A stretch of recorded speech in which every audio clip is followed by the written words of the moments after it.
ከወደቀው አምላክ ፈጣሪነት ወይም ደግሞ ይሄ የበታች ከሆነው አምላክ ፈጣሪነት የተነሳ የመጣ ነው። ስለዚህ ይሄ ዓለም ላይ የምታዩት ማቴሪያል ነገር በሙሉ ምንድነው? ኦኬ፣ ለዚህ ነው ነገረ ክርስቶሳችሁን ኦልሬዲ ዙሪያችሁ ያለ ሌላ ዶክትሪን ይወስነዋል ያልኩት። ቀጥታ ነገረ ክርስቶስን አይደለም አታክ ያደርጉት። ይሰማል ግን ድምጼ? መጀመሪያ ድምጼን እንትን ላድርግ፣ ድምጼን ቼክ ላድርግ። ይሰማል? ይሰማል ቃሌ? አዎ የሚሰማ ከሆነ ልቀጥል። ስለዚህ እነዚህም ሰዎች መጀመሪያ ፎከስ ያደረጉት ነገረ ክርስቶስ ላይ አይደለም። የኖስቲክ ፊሎሶፊ መጀመሪያ ፎከስ ያደረገው ማቴሪያሉ ዓለም ርኩስ ነው የሚለው ላይ። ማቴሪያሉ ዓለም የተፈጠረው በዴሚውርጅ ነው which means ይሄ ዝቅተኛ በአማልክቱ እንትን በዚህ በአማልክቱ ዓለም ውስጥ ዝቅተኛ ከሆነው አምላክ ነው እሱ የመጣውና ይሄ ዓለም የተፈጠረውና ኦር ከጥበብ ውድቀት የመጣ ነው የሚለው አሉ። ሲምፕሊ የወደቀ ፕሮጀክት ነው። ስለዚህ ይሄ ስጋችሁ የወደቀ ፕሮጀክት ነው። ሲምፕሊ የመውደቃችሁ ምልክት ነው በማቴሪያል ዓለም መገኘታችሁ ራሱ ይላል። ኦኬ፣ ስለዚህ ለነሱ ድነት በእምነት አይደለም፣ ለነሱ ድነት በእውቀት ነው። ስለዚህ አንድ ሰው ይድናል የሚባለው መንፈሳዊ የሆነ እውቀትን ከመንፈሳዊ ዓለም ሲገበኝ ነው። ኢየሱስ የመጣው ያንን እውቀት ሊገልጥ ነው። ስለዚህ በልባችን ወር በውስጣችን በዚህ ስጋ የተጠመደ መንፈስ አለ። እኛ ያ ነው ማንነታችን፣ ያ መንፈስነት ነው። በዚህ ስጋ ተጠምዷል ያ መንፈስ። ስለዚህ ምንድነው ያ መንፈስ እውቀት በማግኘት ክርስቶስ ኦሬዲ እንትን ሊያደርግ የመጣው ሊነግረን የመጣው ኦር ደግሞ ሊያሳየን የመጣው ያንን መንገድ ስለሆነ ያንን እውቀት ስለሆነ ሊያሳየን የመጣው መንፈሳችን ያን እውቀት በማግኘት ከዚህ ከስጋ ባርነት ሊብሬት ይሆናል፣ ነፃ ይወጣል ይላል። ስለዚህ እውቀት ሲሉ ለነሱ ሮኬት ሳይንስም ኒውክሊየር ሳይንስም አስትሮኖሚ ምንም እውቀት አይደለም። እውቀት ሲሉ ይሄን እያሉ አይደለም። ያ እውቀት በሙሉ ከንቱ የወደቀ እውቀት ነው፣ የማቴሪያል ዓለም እውቀት ነው። ስለዚህ ያ መንፈሳዊ እውቀት በማወቅ ወደ ከስጋችን ከዚህ ከወደቀው ስጋ ወር ደግሞ ከዚህ ከወደቀው ፕሮጀክት ባርነት ነፃ መውጣት ማለት ነው። ስለዚህ አሁን ምን አይነት ነፃ አውጪ ያስፈልጋል? አይታችኋል። ተጠምጥሞ የት እንደሚደርስ አይታችሁታል። ስለዚህ ምን አይነት ነፃ አውጪ ያስፈልገናል? ምን አይነት ነፃ አውጪ ነው የሚያስፈልገን? ምክንያቱም ነፃ መውጣት አለብን። ኦኬ፣ ነፃ መውጣት አለብን፣ መዳን አለብን። ምንድነው? በእምነት በክርስቶስ አምነን በሞት ትንሣኤው እሱ አለ ማቴሪያል ዓለም። ግን እኛ ነፃ መውጣት አለብን። ነፃ መውጣት ካለብን እንዴት ነው ነፃ የምንወጣው? ነፃ የምንወጣው ከዚህ ከማቴሪያሉ ዓለም ከዚህ ከማቴሪያሉ ስጋችን ርኩስ ከሆነው ከወደቀው ፕሮጀክት ጭምር ነፃ የምንወጣው በምንድነው? በእውቀት ነው፣ መንፈሳዊውን እውቀት። እሱን ደግሞ መንፈሳዊ እውቀት ሊሰጠን የመጣ አካል አለ፣ እሱም ኢየሱስ ይባላል። ስለዚህ ኢየሱስ ያን መንፈሳዊ እውቀት ሊሰጠን የሚመጣ ከሆነ ምን አይነት ነፃ አውጪ መሆን አለበት? ምን አይነት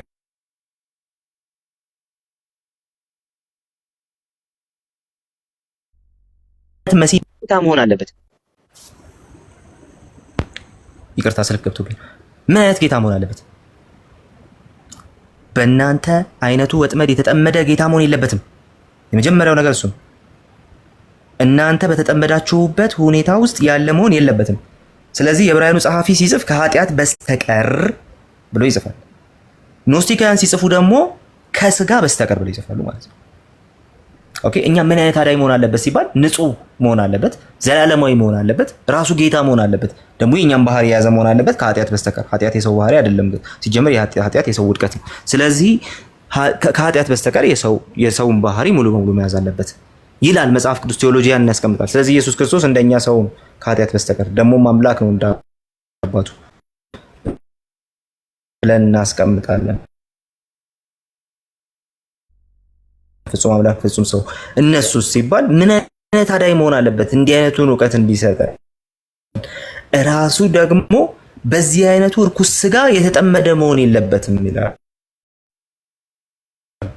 ኖስቲካውያን ስጋ ሁሉ ከእንዲህ አይነቱ ኑፋቄ ጋር ሙሉ አቋሙን ይሄ ኑፋቄ ያገኘው ሁለተኛ ክፍለ ዘመን ላይ።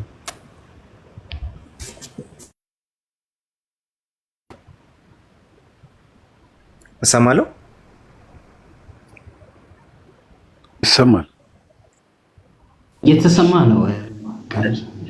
እሺ ስልክ እየገባብኝ ስለሆነ ሶ ሁለተኛ ክፍለ ዘመን ላይ እንግዲህ እንዲህ አይነቱ ከባድ ኑፋቄ ተነስቶ ነበር። ስለዚህ ኢየሱስ ሰው ይመስል ነበር እንጂ ሰው አይደለም። ለምን? ሰው ከሆነማ ኦልሬዲ እኛ ነፃ ሊያወጣ አይችልም። ምክንያቱም ሰውነታችን ነው ትልቁ ችግሩ። እንደው ይሄ ማቴሪያል መሆናችን ነው ትልቁ ችግሩ።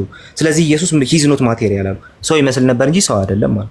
አንዳንድ መናፍቃን ደግሞ ከነሱ ጋር አብረው የነበሩ መናፍቃን ሰው ለትንሽ ጊዜ ሰው ሆኖ ነበር አሉ። ለትንሽ ጊዜ ሰው ሆኖ ነበር። ስለዚህ እንደነዚህ አይነት ኑፋቂዎችን ይዘው መጡ ኖስቲካውያን። ስለዚህ ለነሱ ማቴሪያሉ ዓለም በሙሉ ምንድነው? እርኩስ ነው።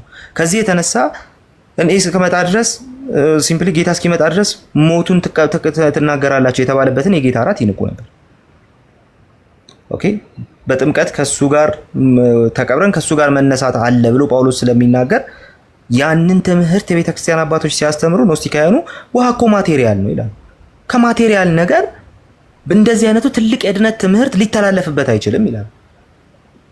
ለኃጢአት ነፃ መውጣት ከክርስቶስ ጋር ተቀብሮ ከክርስቶስ ጋር ተነስቶ ነፃ መውጣት የሚባል ነገር የለም። ለኃጢአት በሞት ለጽድቅ ነፃ መውጣት የሚባል ነገር የለም። ውሃ ምንድነው? እርኩስ ነው። በጌታ እራት ጸጋ መካፈል የሚባል ነገር የለም። በጌታ እራት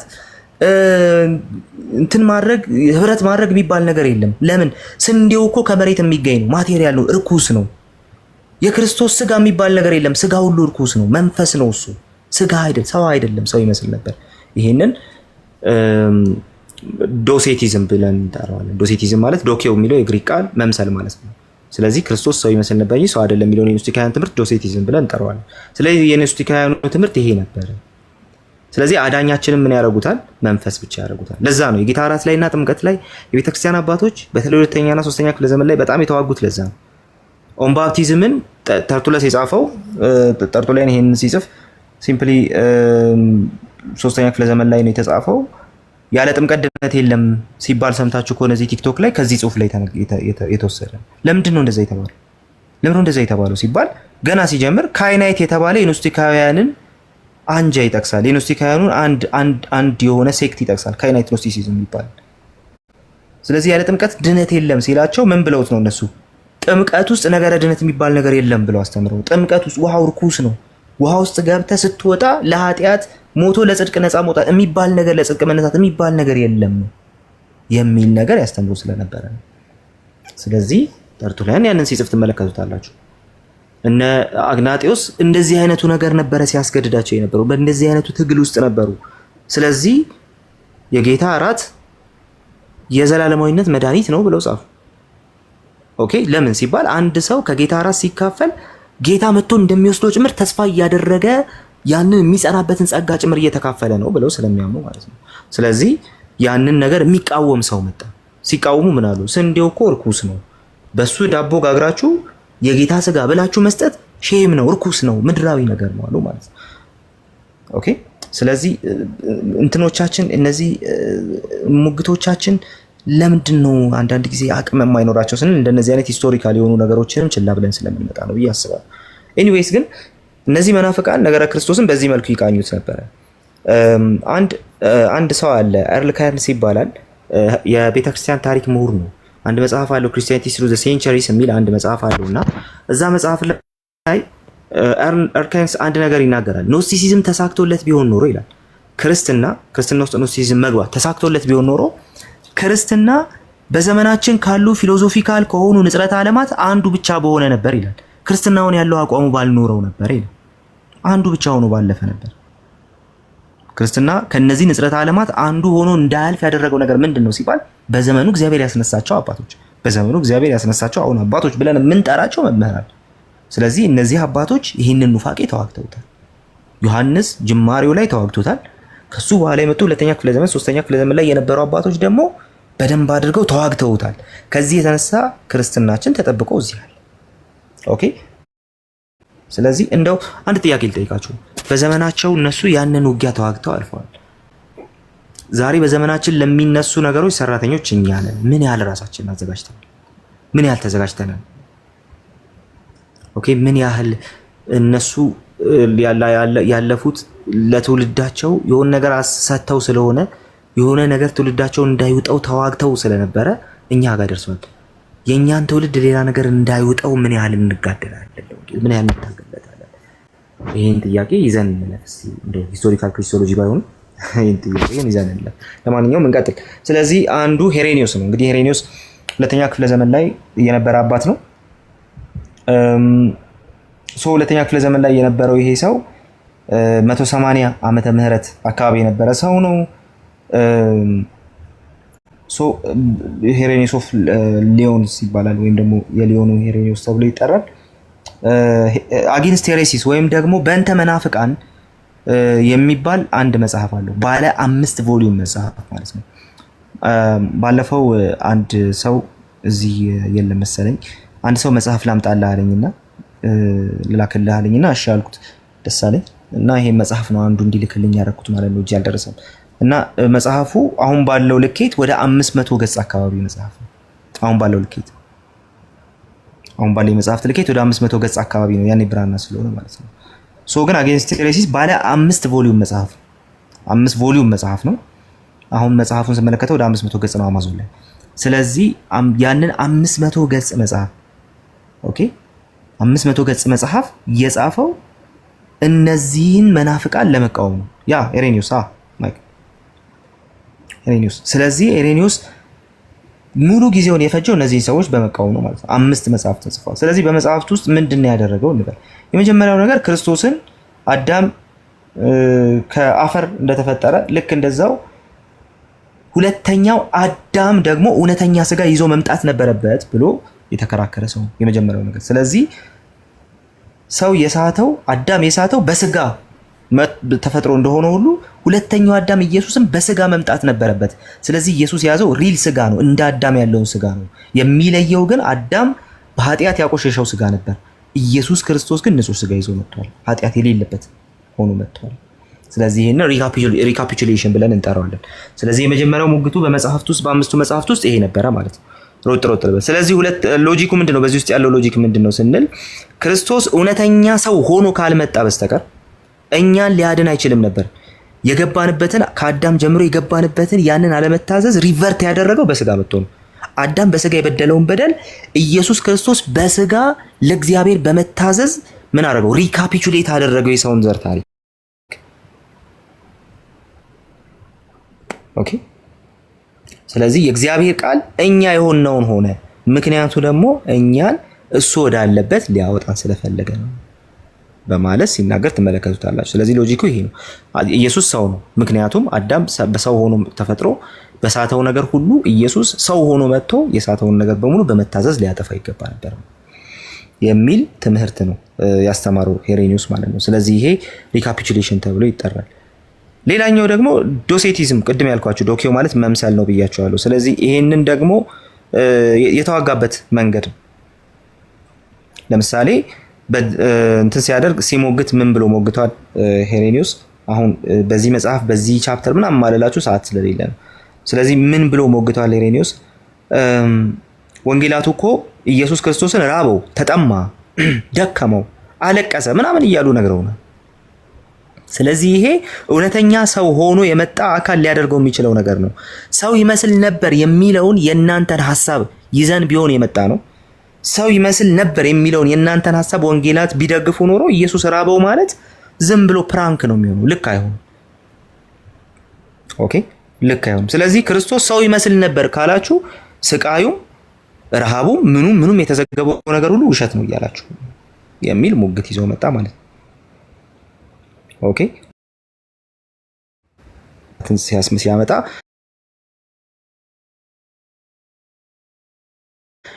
ፈጣሪው ራሱ ሊያድን የመጣው ስለሆነ ከዚህ የተነሳ የፈጠረው ስንዴ የፈጠረው ያ ህብስቱ ምን ይሆናል? ለጌታ ስጋና ደም ምን ይሆናል? ሪፕሬዘንት ማድረግ ይሆናል። የጌታ ስጋ ነው የጌታ ደም ነው ብለን መውሰድ እንችላለን። ከኋላው ሌላ ሪያሊቲ ይዞ የማይመጣበት ምክንያት የለም ይላል። እንደ ካቶሊክ እና ኦርቶዶክስ አይደለም ቴዎሎጂ።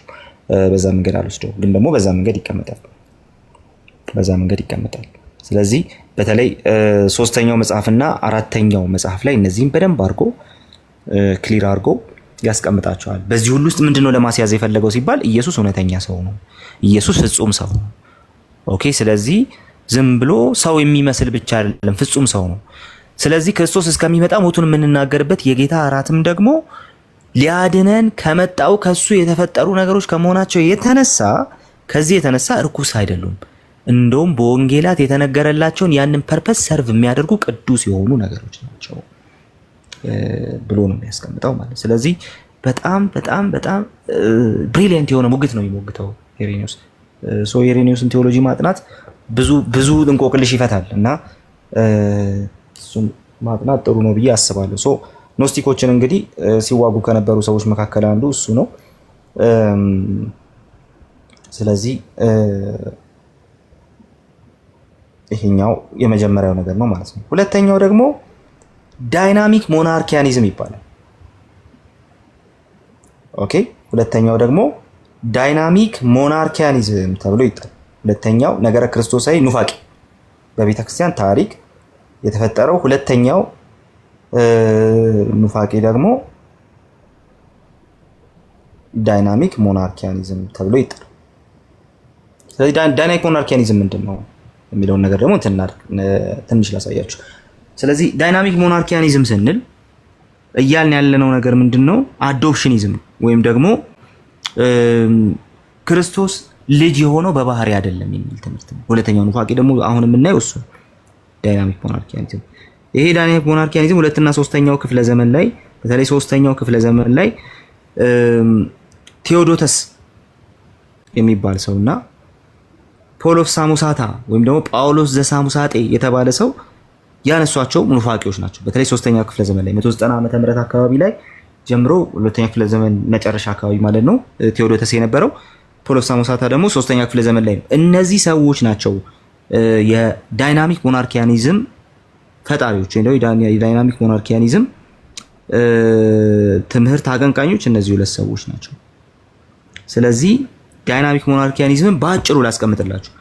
ዳይናሚክ ሞናርኪያኒዝም ምን ይላል ሲባል መጀመሪያ የክርስቶስን ቅድመ ህላዊነት ይስታል ወይም ደግሞ ይክዳል።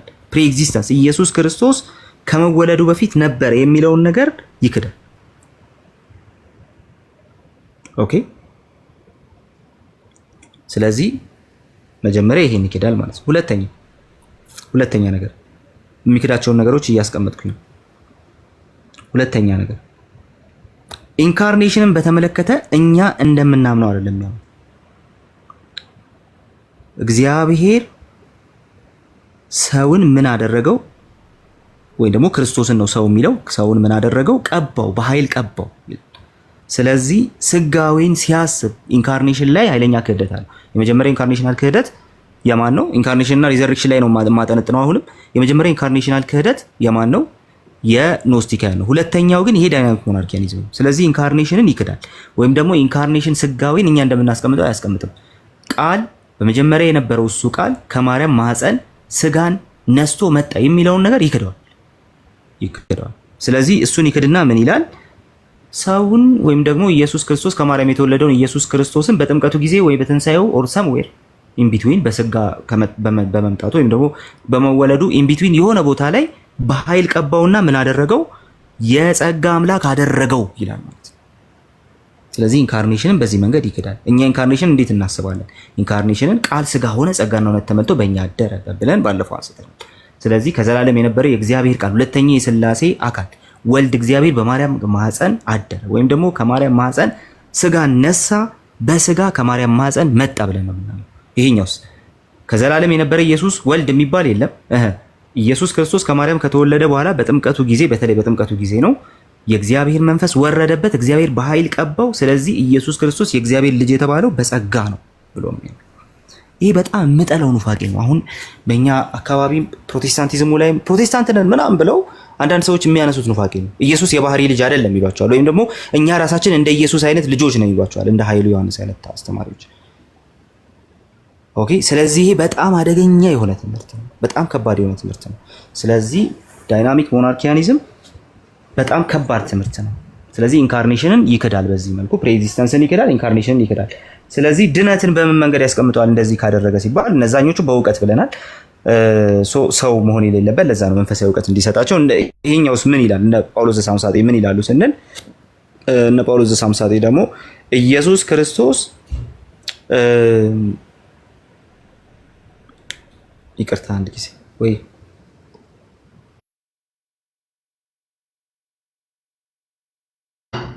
አለ።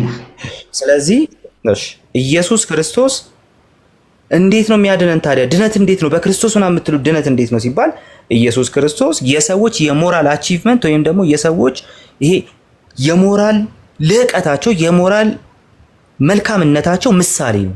የሱን ምሳሌነት በመከተል ነው ሰው መዳን የሚችል ይላል ማለት ነው። እኛ የኢየሱስ ክርስቶስን ምሳሌነት በመከተል አይደለም መዳን። እኛ የዳነው በራሱ በኢየሱስ ክርስቶስ በማመን። እሱ ደግሞ ምን ይላል?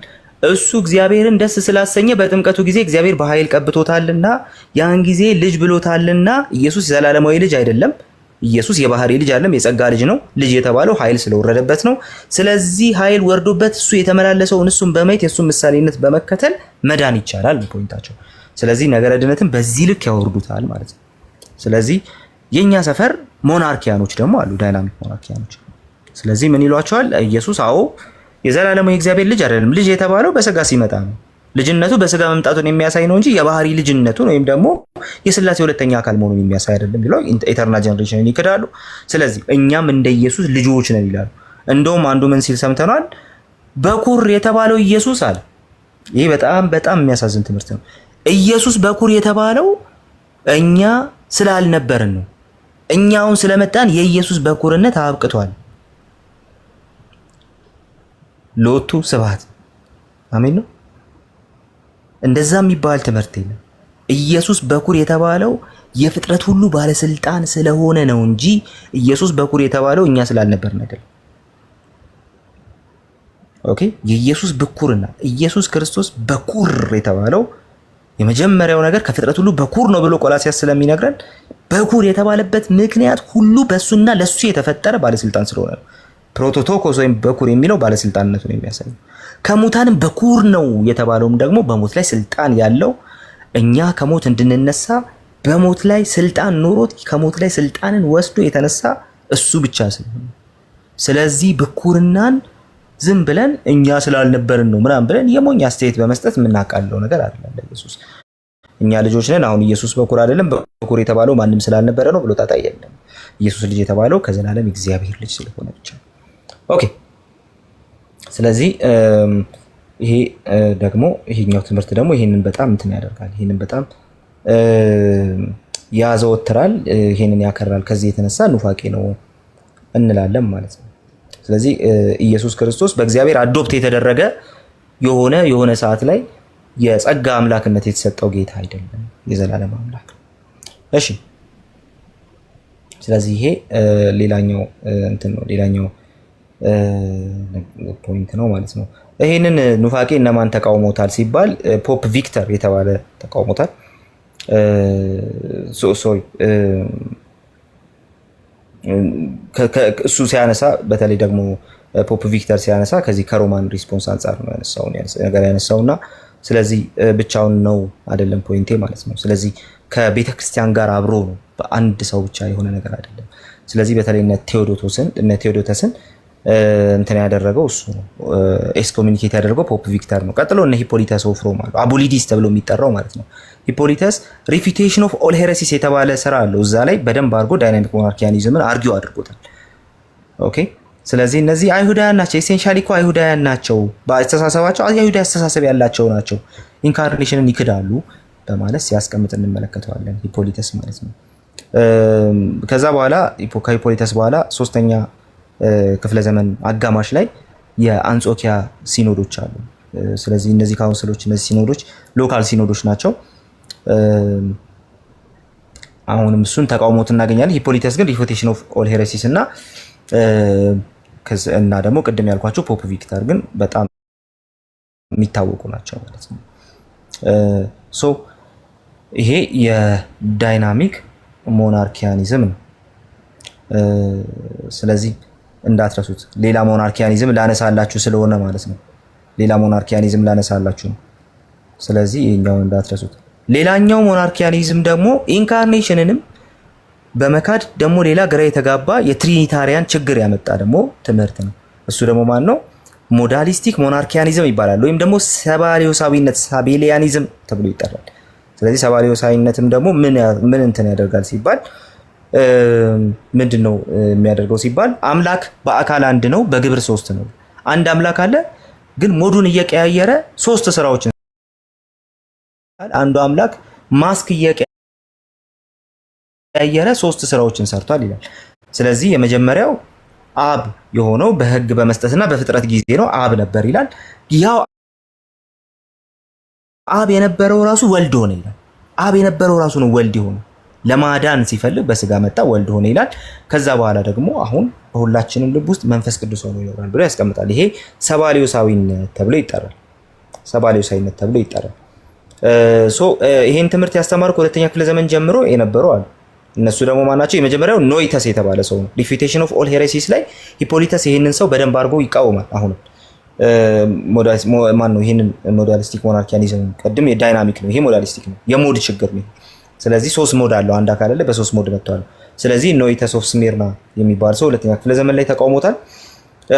ኖይተስ ኦፍ ስሚርና የሁለተኛ ክፍለ ዘመን ላይ የመጀመሪያው ፕሮፖነንት ነው ተብሎ ይታመናል፣ ወይም ደግሞ የመጀመሪያው መናፍቅ ነው ተብሎ ይታመናል ኖይተስ። ይሄንን ሂፖሊተስ ተቃውሞታል። ሁለተኛው ፕራክሲያስ ነው። አጌንስት ፕራክሲያስ የሚባል ጽሁፍ አለው ጠርጡሊያን ወይም ደግሞ ጠርጡለስ አጌንስት ፕራክሲያስ የሚባል ጽሁፍ አለው። በአጠቃላይ ይሄንን ሰው ለመቃወም የጻፈው ኦኬ። ስለዚህ ሁለተኛው ይሄ ነው። ሶስተኛው ሰባሊዮስ ሶስተኛ ክፍለ ዘመን ላይ ነው። ይሄ በጣም የሚታወቀው መናፍቅ ይሄ ነው። ሁዮፓቴር በሚል ተርሙ ይታወቃል። እንዲህ አይነት ተርም አለው። ልጅ አባት ማለት ነው ሁዮፓተር ማለት። ስለዚህ ምን ማለት ነው የሚለው ላስቀምጥላችሁ። ከምን ጀምሬ ላስቀምጥላችሁ መሰላችሁ? ሰባሊዮሳዊነት ወይ ሞዳሊስቲክ ሞናርኪያኒዝምን ከጠርጡሊያን ስራ ጀምሬ ላስቀምጥላችሁ። አጌንስት ፕራክሲያስ ላይ ሞዳሊዝምን ሲቃወም የሚጀምረው ምን ብሎ ነው? ጠርጡሊያን ሰይጣን ብዙ ስልት ሞክሮ አሁን ደግሞ ቅዱሳንን ለማሳሳት እውነተኛውን ትምህርት ዲፌንድ እያደረገ ወይም እውነተኛውን ትምህርት እያስተማረ መጥቷል አለ። ስለዚህ ዲያብሎስ ነው ራሱ እውነተኛውን ትምህርት እያስተማረ መጥቷል አለ። እውነተኛው ትምህርት ምንድን ነው? አምላክ አንድ ነው የሚለው ነው። ስለዚህ ዲያብሎስ ምን እያለ መጣ? አምላክ አንድ ነው እያለ መጣ። ማን ትዝ አላችሁ? ኦሊሳ 3 ትዝ አላላችሁ? አምላክ አንድ ነው፣ አንድ አምላክ ምናምን የአንድ አምላክ አማኞች ምናምን ብለው ራሳቸውን ሲጠሩ ማለት ነው። እና አምላክ አንድ ነው እያለ ይመጣል። አሁን እውነተኛውን ትምህርት እያስተማረን ይመጣል። አምላክ አንድ ነው እያለ መጣ። ቀጥሎስ ይሄው አንዱ አምላክ ግን ከማርያም ተወልዶ አብ የነበረው እሱ ከማርያም ተወልዶ ያው አንዱ አምላክ አብ የነበረው በስጋ መከራን ተቀበለ ይላሉ በኋላ ላይ። ስለዚህ አንድ አምላክ አለ የሚለው እውነተኛውን ትምህርት የሚያስተምረው ዲያብሎስ የእንትን ነው፣ ዝም ብሎ ለእንትን ነው፣ ለሽፋን ነው። ቀጥሎ የሚመጣ አደገኛ ትምህርት አለ። ያ አደገኛ ትምህርት ይሄ አንዱ አምላክ አብ ነበርና ይሄ አብ አሁን ከማርያም ማፀን ተወልዶ በመስቀል ላይ ተሰቀለ ይላል። ስለዚህ ይሄ ትምህርት ምን ይባላል? ሞዳሊስቲክ ሞናርኪያኒዝም ተብሎ ይጠራል። አብ ጭምር ምናምን ሪፊቴሽን ኦፍ ኦል ሄሬሲስ ላይ ሂፖሊተስን ምናምን እንትን ያደረጉት የተቃወሙት ትምህርት ነው። ሞዳሊስቲክ ሞናርኪያኒዝም ይሄንን ይመስላል ማለት ነው። ስለ አሪያኒዝም አሁን ብዙ ብላችሁ ፌር አይመስለኝም። ምክንያቱም አሪያኒዝምን ብዙ ብለንበታል። ወልድ ፍጡር ነው የሚለው አሪዮሳዊነት ይሄ ነው፣ ወልድ ፍጡር ነው ይላል። ስለዚህ በትንሳኤው ክብሩ የታየው ማን ነው ሲባል በአብ የተፈጠረው የወልድ ፍጡር የሆነው የወልድ ክብር ነው የሚል ሐሳብ ያነሳል። ስለዚህ ወልድ ከአብ የተለየ አካል ነው። አዎ ከአብ የተለየ ባህሪም ጭምር ነው። እኛ ግን ከአብ ጋር አንድ ባህሪ ነው፣ ከአብ የተለየ አካል ነው እንላለን። እሱ ግን ከአብ የተለየ አካል አይደለም። ሶሪ ከአብ የተለየ አካል ነው፣ ግን ከአብ የተለየ አካል ብቻ መሆኑ አይደለም፣ ከአብ የተለየ ባህሪ ጭምር ነው። የአብ በጣም የከበረ ፍጡሩ ነው ወልድ ይላል። ስለዚህ ከአብ የተለየ ባህሪ ነው። ይሄ ምን ይባላል? እኛ ሆሞሲዮስ እንላለን ከአብ ጋር፣ እሱ ደግሞ አሪዮስ ደግሞ ሄቴሮኦሲዮስ ይላል። ስለዚህ አራተኛ ክፍለ ዘመን ላይ ተወግዟል። ይሄን በአጭሩ ባልፎ ይሻላል፣ ምክንያቱም የምታውቁት ስለሆነ ማለት ነው። ስለዚህ ሄቴሮኦሲዮስ ነው ማለት ከአብ የተለየ ባህሪ ነው ማለት ነው። ከአብ ጋር አንድ ባህሪ አይደለም፣ ከአብ ጋር አንድ አካልም አይደለም። ልክ እንደ ሞዳሊስቲኮች እንደዛም አይልም። ከአብ ጋር አንድ አካል አይደለም፣ የተለየ አካል ነው። ከአብ ጋር ግን የተለየ ባህሪ ነው፣ አንድ ባህሪ አይደለም በሚለው ትምህርቱ ይታወቃል። ስለዚህ በእነ አትናቴዎስ ተወገዘ ማለት ነው። ስለዚህ ይህንን በዚህ መንገድ ላስቀምጠውና ጊዜያችን አጭር ስለሆነ ሌላ አንድ ሰው ላስቀምጥላችሁ። እዚህ ጋር ሌላ አንድ ሰው አለ። እሱ ሰው ደግሞ በጣም የሚያሳዝን መናፍቅ ነው። ኑፋቄ ከመናፍቃን መሀል የሚያሳዝን ማን ነው ካላችሁኝ ይሄ መናፍቅ ነው። አሁንም ኢንካርኔሽንን አደጋ ላይ የጣለ መናፍቅ ነው። እሱ ደግሞ ማን ነው? አቡሊናሪዮስ ይባላል። እና ከመናፍቃን ሁሉ የሚያሳዝነኝ ይሄ ሰው ከመናፍቃን ነው። ለምንድን ነው የሚያሳዝነው? ለምን የሚያሳዝነኝ ይሄንን ልንገራችሁ። አቡሊናሪዮስ በኒቅያው ጉባኤ ላይ 318 አካባቢ አባቶች የተሰበሰቡበት እንትን ነው ጉባኤ ነው። የአሪዮስ ኑፋቄ የተወገዘበት ጉባኤ ማለት ነው ኒቅያ። እዛ ጉባኤ ላይ የተነሳውን ቴዎሎጂ ኮንስትራክት በማድረጉ በኩል በጣም ትልቅ የሆነ እንትን የተጫወተ ሰው ነው። በጣም ትልቅ የሆነ ሮል የተጫወተ ሰው ነው። ያ ማለት በጣም ጥሩ ቴዎሎጂያን ነው። ስለዚህ አሪዮሳዊነትን ከነ አትናቴዎስ ጋር በኃይል ከተዋጉ ሰዎች መካከል አንዱ አቡሊናሪዮስ ነው። ስለዚህ አቡሊናሪዮስ መጀመሪያ የሚታወቀው ከእንትን አንፃር ነው፣ ኑፋቄን ከመዋጋት አንፃር። ኦኬ። ስለዚህ በጣም አሳዛኝ መናፍቅ ነው የምልበት ምክንያት እሱ ነው። ግን ችግሩ ምንድነው? የሆነ ኑፋቄን ተዋግታቸዋል ማለት እናንተ መናፍቅ መሆን አቅሙ የላችሁም ወይ እድሉ የላችሁም ማለት አይደለም። ስለዚህ የሆነ ቦታ ላይ ጥሩ ስራ ሰርታችኋል ማለት ህይወታችሁን ዘመናችሁን በሙሉ በቃ ነፃ ሆናችሁ ትኖራላችሁ ማለት አይደለም። እያንዳንዱን ቀን እንዳትወድቁ ራሳችሁን ማየት አለባችሁ። በእያንዳንዱ ቀን አቡሊናሪዮስ ይሄን ያስተምራል። ስለዚህ አቡሊናሪዮስ አንድ የተሳሳተው ስህተት ምንድነው? ኢንካርኔሽን ላይ ነው ስህተቱ የተሳሳተው ስህተት ምንድነው? አቡሊናሪዮስ ሎጎስ ወይም ደግሞ ይሄ ቃል ሲመጣ የሰው ነፍስ ይዞ አልመጣም ባጭሩ። አሁን ኦርቶዶክሳውያኑ ከስጋዋ ስጋ ከነፍሷ ነፍስ ነስቶ ምናምን ሲሉ ማሪዮሎጂካል አስፔክት ካልሰጡት በስተቀር ብዙ መቃወም የለብንም የምልበት ምክንያት እሱ ነው። ሪዝነብል የሆነ ነፍስ የለውም ኢየሱስ ክርስቶስ ያለ ሰው ነው። ስለዚህ ኢንካርኔሽንን በዛ መንገድ የሚያስቀምጥ ሰው ነው አቡሊናሪዮስ።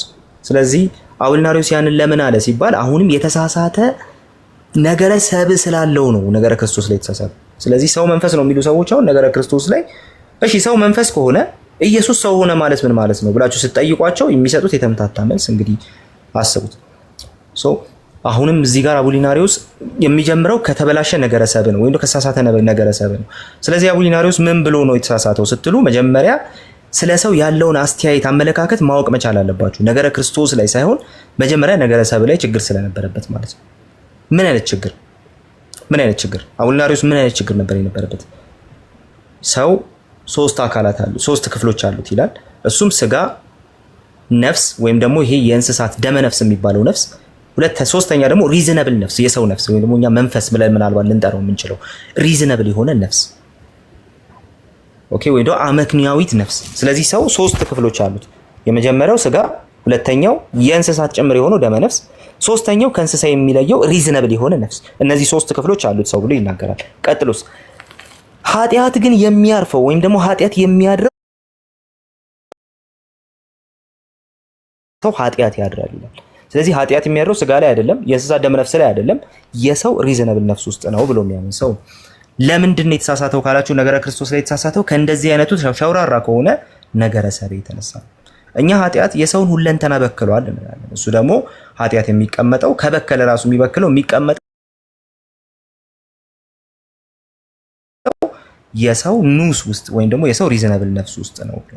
ስለዚህ ትልቁ ችግሩ የአቡሊናሪዮስ እንደዚህ አይነቱ አደገኛ የሆነ ነገረ ሰብ ነው። ስለዚህ ታዲያ ክርስቶስ ሰው ሆነ ስንል ምን ማለታችን ነው ሲባል አሁን ክርስቶስ ሰው ሆነ ሲባል ከኃጢአት በስተቀር የሚለው ነገር ሪሊ ምን መሆን አለበት? ኢስታብሊሽ መደረግ አለበት። ግን የሰው ነፍስ ካለው አሁንም ለአቡሊናሪዮስ የሰው ነፍስ ውስጥ ስለሆነ ኃጢአት የሚያድረው የሰው ነፍስ ካለው አሁንም ኢየሱስ ክርስቶስ ምን ሊሆን ነው? ኃጢአተኛ ሊሆን። ስለዚህ ኢየሱስን ከኃጢአት ነፃ ለማድረግ ምን ማድረግ አለበት? ኢየሱስን ከኃጢአት ነፃ ለማድረግ አቡሊናሪዮስ ምን ማድረግ አለበት? የሰው ነፍስ የለውም ማለት አለበት።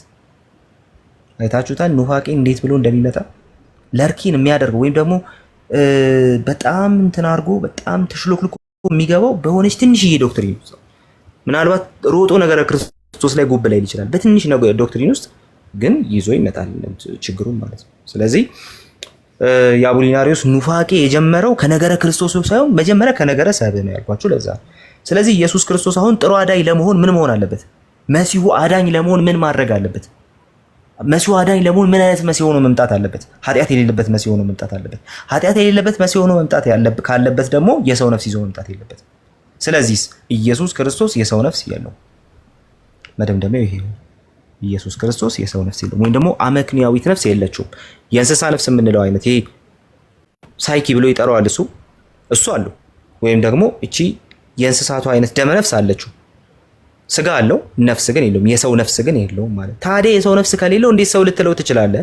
እንዴትስ ቢሄቭ አደረገ? እንዴት ሪዘናብል ሊሆን ቻለ ኢየሱስ ስትሉት፣ ሎጎስ ወይም ቃል ስጋ ሆነ የሌለ መጽሐፍ ቅዱስ ሎጎስ ወይም ቃል የነፍስን ቦታ ተክቶ በኢየሱስ ስጋ አደረ ይላል። ስለዚህ በኢየሱስ ስጋ ሎጎስ ሲያድር ወይም ደግሞ ሎጎስ የሰውን ስጋ ገንዘቡ ሲያደርግ ያለ ሰው ነፍስ ነው። ያለ ሰው ነፍስ ነው። ስለዚህ ያለ ሰው ነፍስ ስለሆነ የሰው ነፍስን ቦታ ወይም ደግሞ የዚህን የሪዝነብል ሶልን ቦታ የሪዝነብል ነፍስን ቦታ ሎጎስ ተክቶ፣ ስለዚህ ኢየሱስ ሰው ነው ስንል እንትን ችግር የሌለበት ምክንያት የሰው ነፍስን ምን ተክቷል? ሎጎስ ተክቷል። ስለዚህ ይሄ የአቡሊናሪዎስ ኑፋቄ ነው ማለት ነው። ይሄንን እነ ጎርጎሪዮስ ዘኑሲስ እነ ጎርጎሪዮስ ዘንዚናዙ በደንብ ተሟግተውታል። ምክንያቱም አቡሊናሪዎስ በአትናቴዎስ ወዳጁ ስለሆነ በአትናቴዎስ ስም ጭምር ደብዳቤዎች ይልክ ነበር። ስለዚህ ይሄን ሙግት እንግዲህ አቡሊናሪዎሳዊነትን እነ ጎርጎሪዮስ ዘኑሲስ እነ ጎርጎሪዮስ ዘንዚናዙ ጭምር ሲዋጉት ትመለከታላችሁ። እንግዲህ በጣም የታወቀ ንግግር አለ የጎርጎሪዮስ ዘንዚናዙ ማለት ነው። እሱም ደግሞ ምንድነው?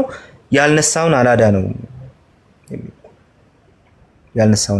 የሚለው መጨረሻ ላይ ያው የቁስጥንጥንያው ጉባኤ ላይ 381 የቁስጥንጥንያው ጉባኤ ላይ ኦሬዲ አቡሊናሪዎሳዊነት ኑፋቄ ነው ተብሎ ተደምድሟል። ነገር ግን አሁን ከዚህ ጋር በተያያዘ አንድ የምናየው ነገር ምንድነው? ጎርጎሪዮስ እንዴት አናሊሲስ ሰራው?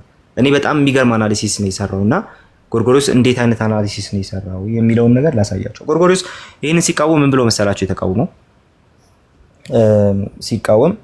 ምን ብሎ ነው የተቃወመው? ሌተሩ ጠፋብኝ። ሌተሩን እንትን ማግኘት አለብኝ መሰለኝ የጎርጎሪዮስንና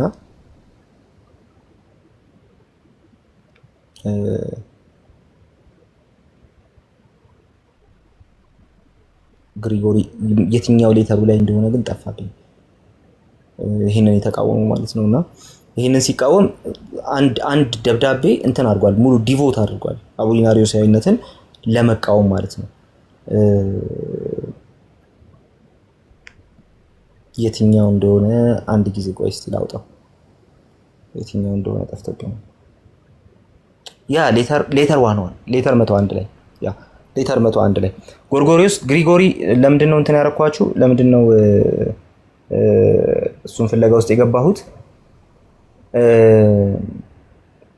ገብታችሁ ሪፈር እንድታረጉት አሁን ለምነግራችሁ ነገር ማለት ነው።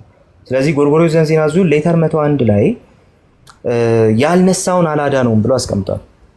ያልነሳውን አላዳ ነው ሌተር 101ን ሪፈር አድርጉ ቁጭ ስትሉ ያልነሳውን አላዳ ነው ይላል። ስለዚህ ያልነሳውን አላዳ ነው እዚህ ቲክቶክ ላይ ሰምታችሁታል፣ ግን አመጣጡን ልንገራችሁ እንዴት እንደሆነ የመጣው ማለት ነው። ያልነሳውን አላዳ ነው እንግዲህ እንደነገርኳችሁ አቡሊናሪዎስ ኢየሱስ ክርስቶስ የሰው ነፍስ የለውም በሰው ነፍስ ፋንታ ሎጎስ ገብቷል ብሎ የሚያስቀምጥ ነውና the great swap ተብሎ ይጠራል። በቃ በኑፋቄው ራሱ በጣም ብሪሊየንት ኑፋቄ ማለት ነው። እና እንደዛ ስል ኢየሱስ ከኃጢአት በስተቀር እንደኛ ሰው ሆነ የሚለውን ነገር ኢስታብሊሽ እያረኩ ነው ፖይንቱ ማለት ነው። ስለዚህ ሌተር 101 ላይ ምን ብሎ ነው ያስቀምጠው? ከውድቀት ነው የጀመረው። ሲጀምር ከውድቀት ይጀምርና አዳም የሳተው በምንድን ነው ብሎ ይጠይቃል። አዳም የሳተው በነፍሱ ብቻ ነው? በዚህ በሪዝነብል ሶሉ ብቻ ነው አዳም የሳተው ይላል። አዳም ሲስት አፌክት የሆነው ምንድን ነው? ሶሉ ብቻ ነው? ኧረ አይደለም። ስጋው ብቻ ነው? ኧረ አይደለም። እቺ የእንስሳ ነፍስ ያልካት እሷ ብቻ ነች? ኧረ አይደለም። አዳም በሁለንተናው ነው የሳተው። ስለዚህ አዳም መዋጀት የሚገባው ሁለንተናው ካለበለዛስ አዳም ሁለንተናው ካልተዋጀ ወር ደግሞ ኢየሱስ ክርስቶስ የአዳምን ሁለንተና ይዞ ካልመጣስ ኢየሱስ ክርስቶስ ይዞ የመጣውን ኦሬዲ አድኗል። ስለዚህ አዳም የሳተው በስጋው ብቻ ከሆነ ኢየሱስ ክርስቶስም የሰው ስጋ ብቻ ይዞ መጣ ማለት እንችላለን። አዳም በደመነፍሱም ጭምር ከሳተ ኢየሱስ ክርስቶስ ስጋና የእንስሳ አይነቱን ደመነፍስ ነው ሳይክል ይዞ የመጣው ማለት እንችላለን። አዳም ግን በሪዝነብል ሶል ጭምር ከሆነ የሳተው በሁሉም አቅጣጫ ከሆነ የሳተው ኢየሱስ ክርስቶስ ሊያድን የሚመጣው ሁሉንም ነገሩን ነው። ለዚህ ነው ሁለተኛ አንድ ማን ነው የዕብራውያን መልእክት ምዕራፍ 2 ላይ በስጋና ደም እንዲሁ ተካፈለ የሚለው። ኦኬ በስጋና ደም እንዲሁ ተካፈለ የሚለው የዕብራውያን ጸሐፊ ማለት ነው። እንደዚሁ ለምን በሞት ላይ ስልጣን ያለውን በሞት እንዲሽር፣ ስለዚህ በነገር ሁሉ ወንድሞቹን ሊመስል ተገባው። ስለዚህ ዕብራውያን ላይ ያለውን ይህንን ይከተልና ጎርጎርዮስ ዘንዚናዙ በነገር ሁሉ እኛን መምሰል ያለበት በሁለንተናችን ስለሳትን ነው። ስለዚህ የሳት ነው በስጋችን ብቻ አይደለም፣ የሳት ነው በደመ ነፍስ ብቻ አይደለም፣ የሳት ነው በነፍስ ጭምር ነው።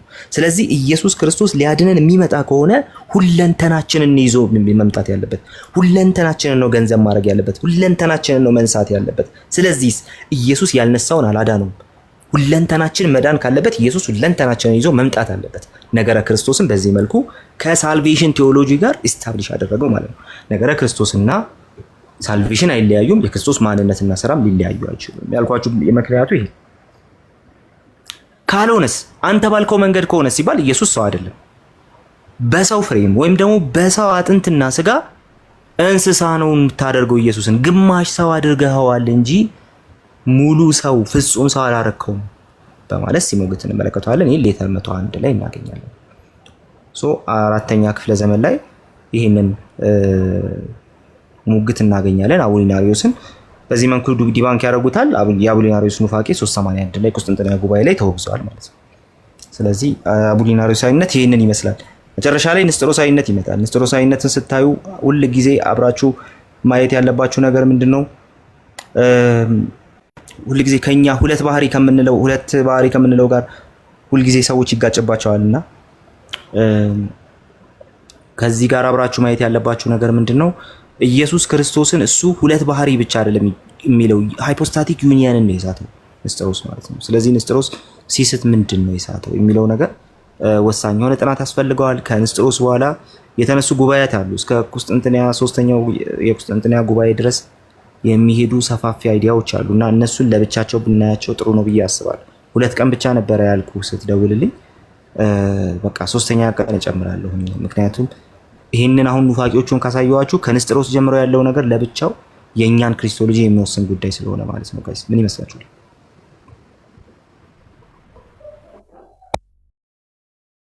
ጠይቅ ነበር አፍሬ ነው ትልቁት 2 ቀን ስላልክ በጣም የማይሆን ነገር ሰጥቻችሁ ከምሄድ ያ ሮብ ቀን በቃ ልድገም ይሄንን። እሺ ኔክስት ሮብ ማለት ነው። ወንደርፉል በጣም እሺ ኦኬ። እዚህ ጋር ታልታረቀው ፈልገና መዝጊያ ላዘጋጀለትና እዚህ ጋር ላቁም። ስለዚህ ኑፋቂዎቻችን እንግዲህ ይህን ይመስላሉ። እነዚህ ኑፋቂዎቹ ስላለመውደቅ ምን ማድረግ አለብን? አንደኛ ቢብሊካል ክሪስቶሎጂ ባለፈው ያወራነውን በደንብ መያዝ መቻል አለብን። ሁለተኛ ነገር ሂስቶሪካል ክሪስቶሎጂ ማጥናት መቻል አለብን። ቢያንስ ይሄ እንትኑን ተከትለን ኑፋቂዎቹን ተከትለን ማጥናት መቻል አለብን። የእያንዳንዱ አባት ቴዎሎጂ ምን ነበር የሚለውን ማየት ቢያቅተን ኑፋቂዎቹን ተከትለን ግን ማጥናት እንችላለን። ስለዚህ እነዚህ ኑፋቂዎች የተሰጣቸው ምላሽ ምንድነው በሚለው ውስጥ ሲምፕሊ ነገረ ክርስቶስን ማስተር እናደርገዋለን። አሁንም የቀጠሉ ኑፋቂዎች አሉ። አሪዮሳዊነቱን ጆቫ ዊትነሶች ተክተውታል። ዳይናሚክ ሞናርኪያኒዝሙን እኛው ቤት ያሉ እንደ ኢየሱስ ልጆች ነን የሚሉ ራሳቸው መንፈስ አድርገው የሚያዩ ቲቪተኞች ተክተውታል። ይሄ በጣም ምጠለው በጣም ከኑፋቂዎቹ ሁሉ ያው ከዝንጀሮ ቆንጆ ማንን ይመርጣሉ ካላላችሁኝ በስተቀር በጣም ካሉ ኑፋቂዎች ሁሉ ምጠለው እኔ ይሄንን ዳይናሚክ ሞናርኪያኒዝም ነው። ከዛ ሶስተኛ ላይ ደግሞ ሞዳሊስቲክ ሞናርኪያኒዝም አለ። አሁን እነሱን ደግሞ ኦንሊ ጂሰሶች ተክተዋቸዋል። እንደዚሁም ደግሞ ሌሎቹንም ጭምር በዚሁ መንገድ የተኳቸው ደግሞ አሉ። ስለዚህ የአቡሊናሪዮስ ኑፋቄን የያዙ ሰዎችን እዚሁ አይቻል። ስለዚህ እንደነዚህ አይነት ኑፋቂዎችን እንዳንል ሳናውቅ ወደ እነዚህ ኑፋቂዎች ኮላፕስ እንዳናረግ ትክክለኛውን ነገረ ክርስቶስ ይዘን እንድንሄድ ቢብሊካል ክሪስቶሎጂ በደንብ ማጥናት አለብን። መጽሐፍ ቅዱሳችን ውስጥ ኢየሱስን እየፈለግን ማጥናት አለብን። ከጥሩ አስተማሪዎች ከጥሩ መምህራን መሬት ላይ ካሉ አስተማሪዎች መማር መቻል አለብን። ሶስተኛ ነገር ደግሞ ሂስቶሪካል ክሪስቶሎጂን ማጥናት መቻል አለብን ብዬ አስባለሁ። ስለዚህ በዚህ መልኩ ነገረ ክርስቶሳችን ባላንሱን ጠብቆ ይሄዳል። ኢየሱስን ስናመልከው የሚመጣውን ተስፋ እየጠበቅን ከጌታ ጋር አብረን ስንሆንም በሙሉ ድፍረት ይሆንልናል። ጌታ ለዚህ ያብቃን። ተባረኩ። ጌታ ይባርካችሁ።